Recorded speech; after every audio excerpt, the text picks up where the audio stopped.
I'm Noah with Arks Rotarea Lawn Care.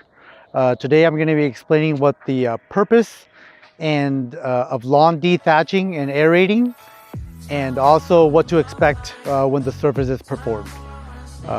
We'll begin with a lawn like this.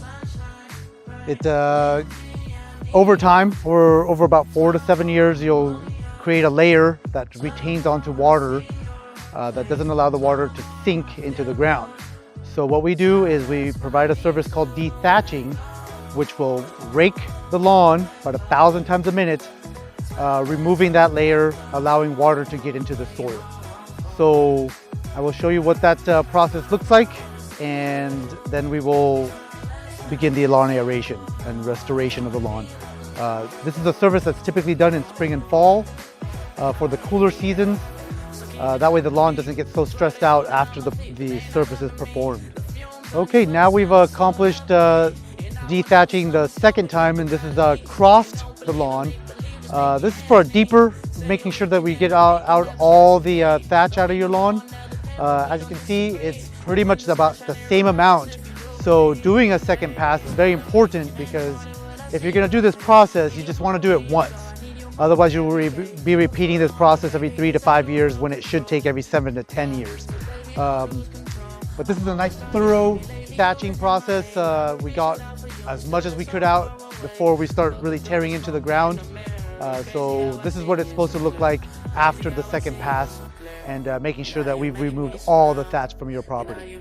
Next, we will begin the lawn aeration, which will help the recovery of the lawn and any areas in which we may have scraped the ground a little too deep.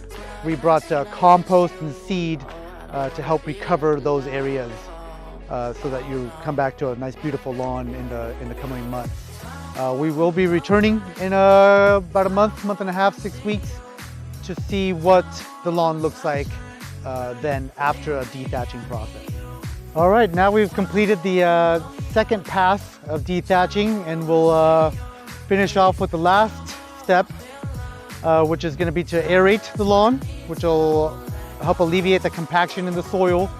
We'll also put some fertilizer down to help the grass recover from dethatching. And then we'll also be applying some seed and compost to any areas that are a little too thin, also from the dethatching process, which is to be expected. After that, the job is complete for today. Well, we will return in about 6 weeks to see the condition of the lawn, and if we need to do anything else to help the lawn recover. This is also, again, like I mentioned, a process that we do in spring and fall during the cooler times of the year, so that the lawns don't get stressed out after the procedure is completed. It is stressful for the lawn, and that's why we also recommend doing the aeration after dethatching to help recover quicker. Okay, well, we have completed the dethatching and aeration of this lawn. We also put a little seed and compost in any places that we may have scratched up a little too deep.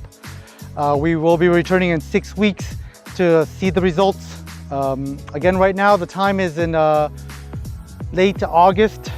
This is a good time to do some seeding here in the San Francisco Bay Area. It's starting to cool down.